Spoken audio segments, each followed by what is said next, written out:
Yes. Testing 1, 2, 3. All right, Mr. Irving, thank you for meeting with me today on Friday, before spring break of all things, Mr. Robinson being a slave driver.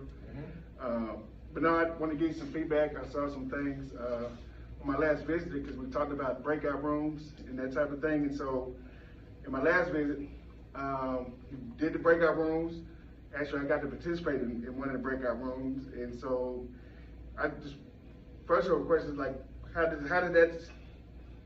doing the breakout rooms, how do you feel about that up to this point so far? Yeah, it's getting better and better. Because what I'm finding is there's more communication going on, and I know that.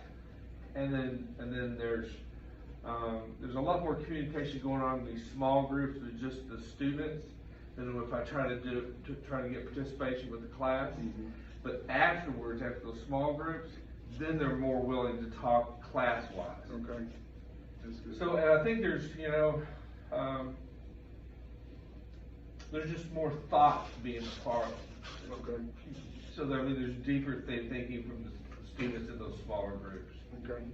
So now that you see there's more discussion in the breakout rooms and coming back whole group, how do you think that impacts the overall student learning in your lessons? Well, so what I started off with these breakout groups initially was kind of a get started piece. So some inspirational piece, or some where someone has moved their grades from C's to A's, and those kind of get a charge for learning. So, and so I'll do that, and that's pretty effective. And then I'll try to do another breakout group within generally after kind of a short lecture, I'll do a breakout group as well. So. That's good. So let me ask you this. So in the lesson that I observed, you showed them a video of some entrepreneurs, I think young entrepreneurs. I got to see, I think, the last two. So in that scheme of that lesson, from watching the videos of the up-and-coming entrepreneurs, young entrepreneurs, what did you want them to learn in that lesson? I wanted to, because we talk a lot about, we talk a lot about where they want their career to go. We've done that all semester. Okay. What do you want to do after ODY? What do you want to do after college? Your trade, and then everything's built upon that. Everything from their budgets. When we talked about when they're kind of getting started in their career. So what those things do is it expands their horizon. So then they start to think, you know what? I could run my own business. I've got some good ideas. The other thing is I want them to think more about technology, because as far as starting an app, a website, those kinds of things, that's never really come up in any of my discussions. What do you want to be? And so with some of the things I've been doing with these startups, for these younger startups, generally it's media-based, it's apps. So that was what I was hoping to capture, that I can expand what they think they can end up doing. And even if they decide not to go to college or do something in between, they can realize, I can start my own business. So that was the reason behind doing it. Okay. So at the end of that lesson, how do you know how many kids mastered that learning objective?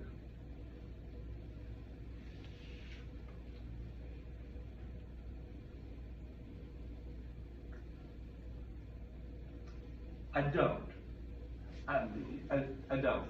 Okay. So because I don't have, so I can assess increased participation.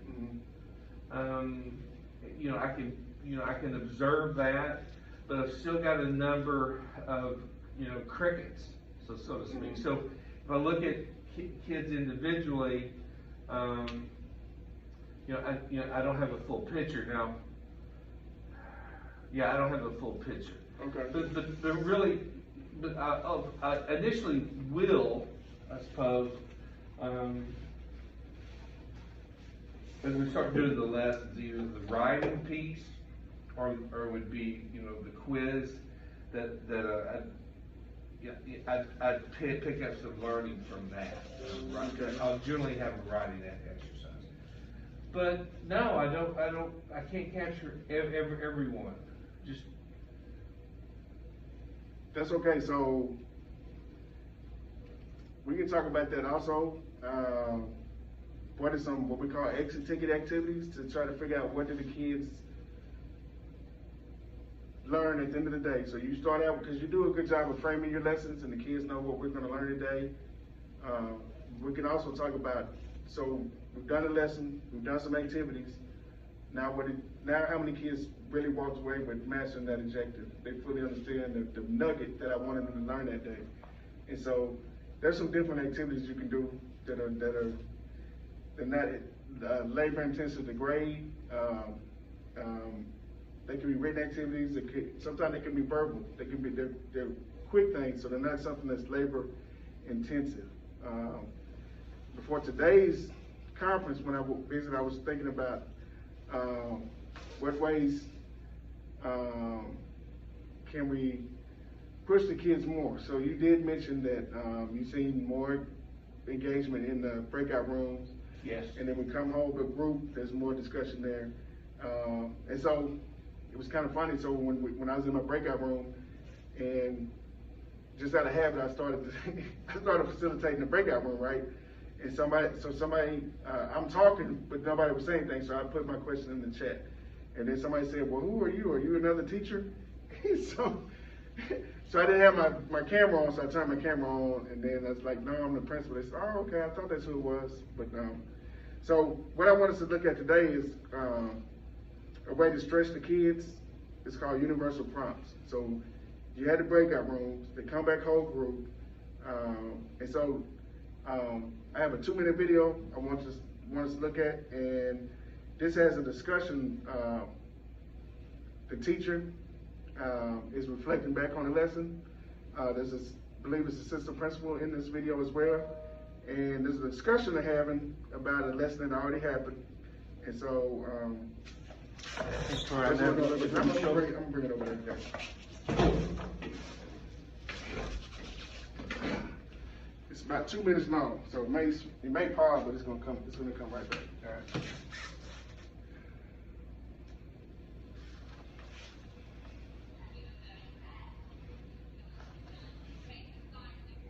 So let's go back to this one with Jessica. Okay. So you're talking about the word vindicated. Thank you. Yeah. You tell them what part of speech it is. Mm-hmm. And then you called on Jessica to read her sentence. What was wrong with her sentence? Because in her sentence, the definition was wrong. She was proven wrong rather than being proven right. So if you're thinking about your 3 instructional goals, which are roll back, rule definition, and what's the third one? Roll back, rule definition, example. What could you have done differently in this moment? Rather than cut her off and tell her, no, that's wrong. I probably could have had her read it again, or I could have repeated it back to her, and then I could have either just waited and seen what her reaction was, or I probably could have thrown it back to the group and said, like, does this sentence work? Respond. And then get some responses about that, and then that way, the talking I did here would have been done by Stan. Great. So let's say you chose, you roll back, you repeat it back to her, she doesn't understand what's wrong with your sentence. You throw it out to the group, and they still can't tell you what's wrong. Thinking about your PD goals, what would you have gone to next? I think I would have gone to what's the definition of vindicating. Does that definition fit Jessica's sentence? Respond. No, why not? Because in her sentence she was proven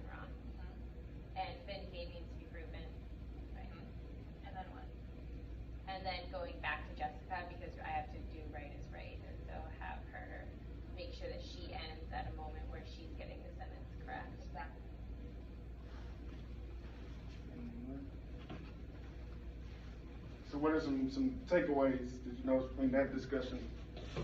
Yeah, so don't prove them wrong, prove them right. I think that's what I was hearing. I would think that's a procedure that they were talking about. But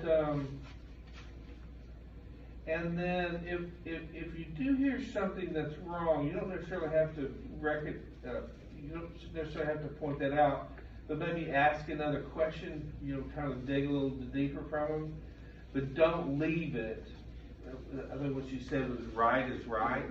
Mm-hmm. Don't just say, just pass it on over. Okay. And so, I think one of the things I'm doing pretty well is when I'm doing my deeper questioning. I'll let that kind of simmer. I'll ask other students to build upon that response. Right. And so sometimes the other students can probably, prompt that student and go, oh, well, maybe that wasn't exactly right, or maybe that was the wrong response. Just kind of having their peers kind of help out that without going, that's wrong. So you're on the spot with that. So thinking about that type of response to the students, and you said digging deeper. How do you think that impacts that student's learning or the whole class learning by those questions that you dig deeper with? Yes, so it's all about them trying to internalize what's going on. How does that matter to me? Mm-hmm. And of course, that's the ultimate struggle, right? How you put your lesson, how that personalizes it for them. And so I think you kind of do that by more questions, more internal probing on kind of stuff like how you feel, maybe, about it. That's one of the things I'm working on now with the coach is kind of the coach I had from that you've got me. Mm-hmm. We're talking about this next time about digging deeper, getting kind of higher level of thinking on this, and so still kind of working through that. How does that make you feel? What would that do for your life? How does it be meaningful? And what I found out was these guys don't mind talking about some feelings. Mm-hmm. I mean, kind of more or less, kind of dig a little deeper how it personally would fit their lives. And we did that after the freeze. We talked about how their experiences were. Right. Man, that was some pretty killer stuff. Yeah.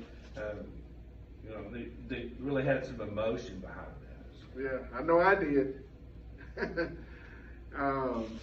But yeah, that's good.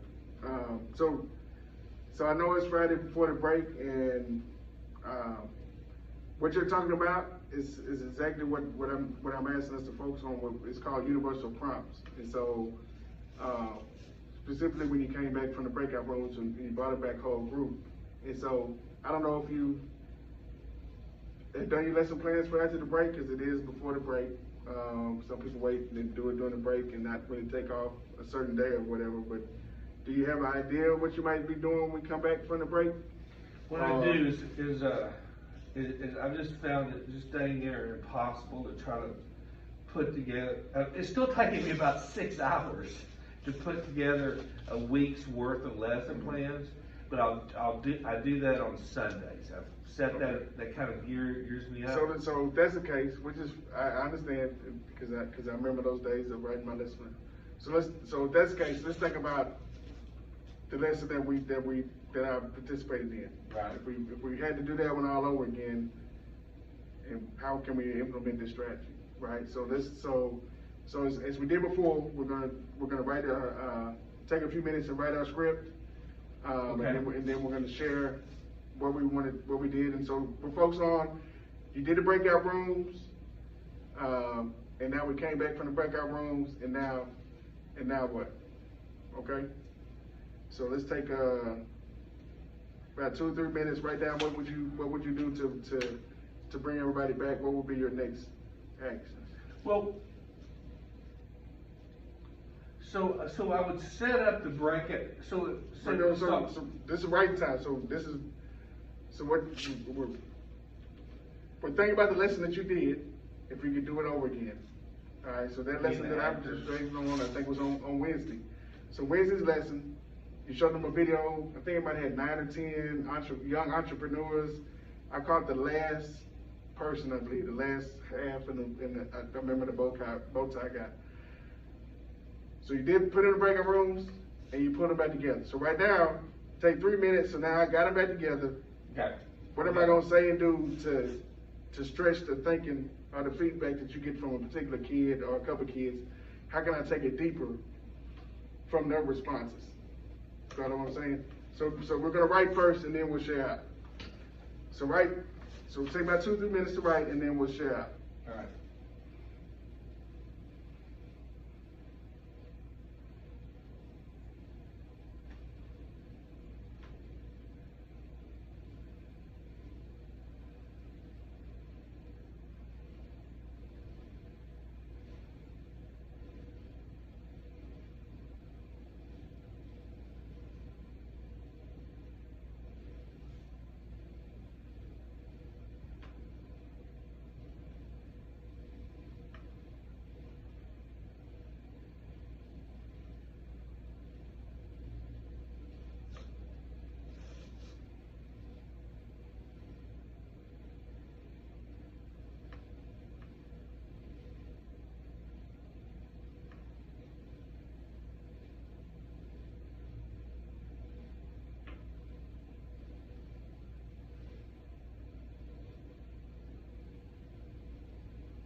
All right, so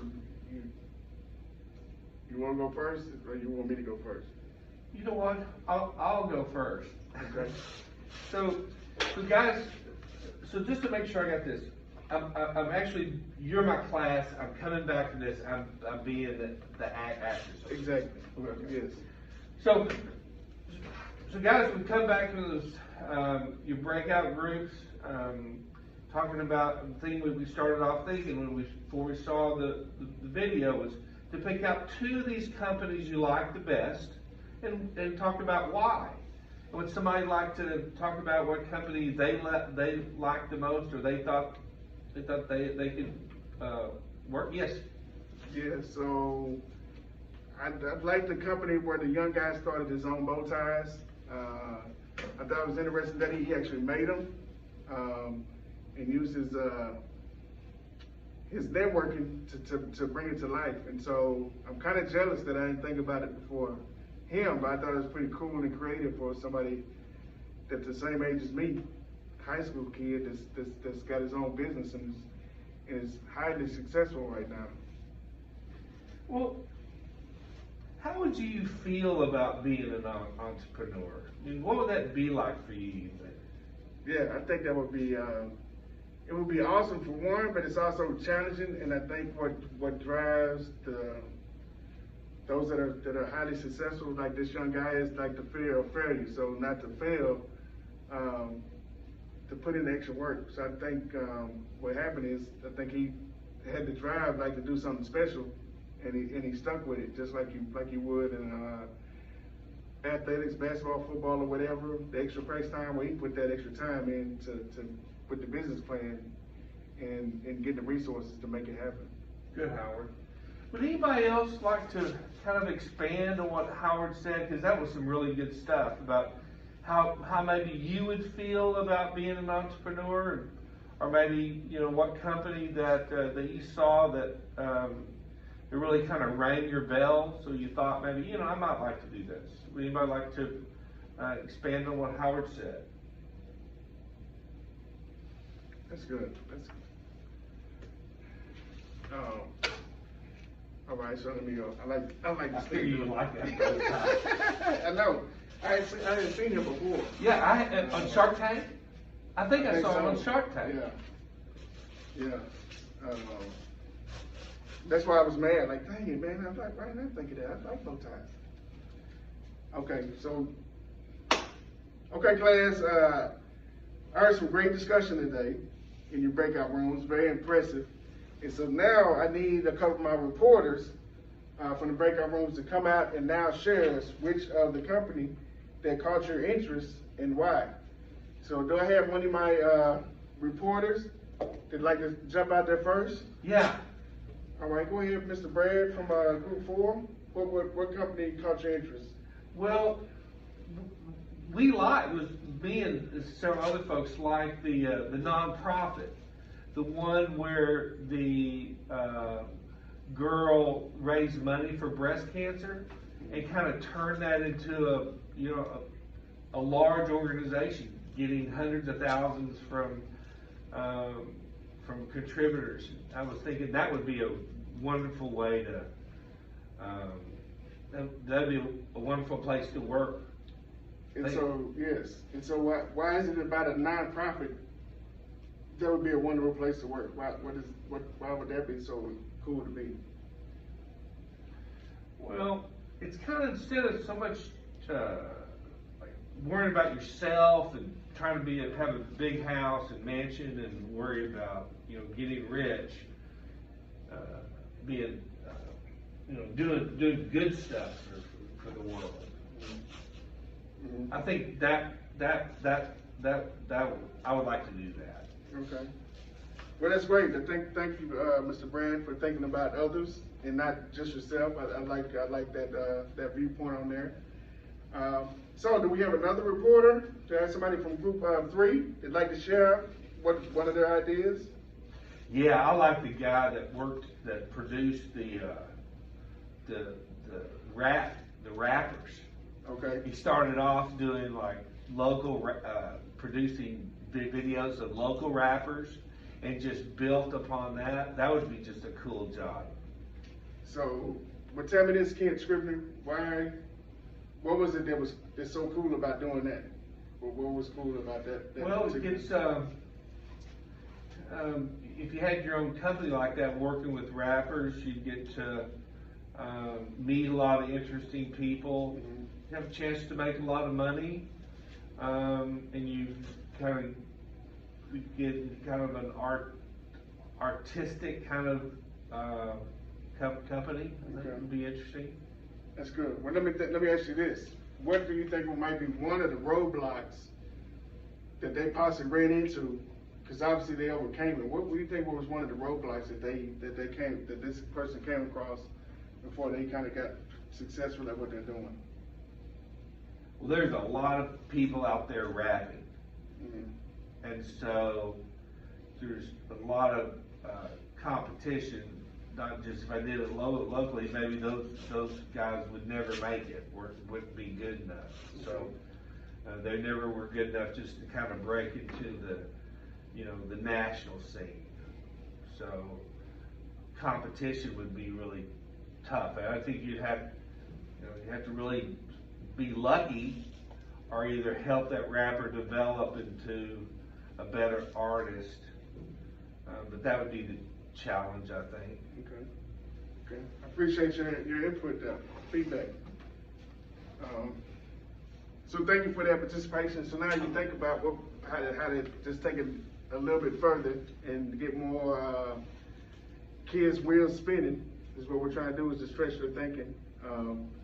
So even though you haven't written your lesson plan, do you think we can nail down maybe a particular day at the spring break that you can try to implement this?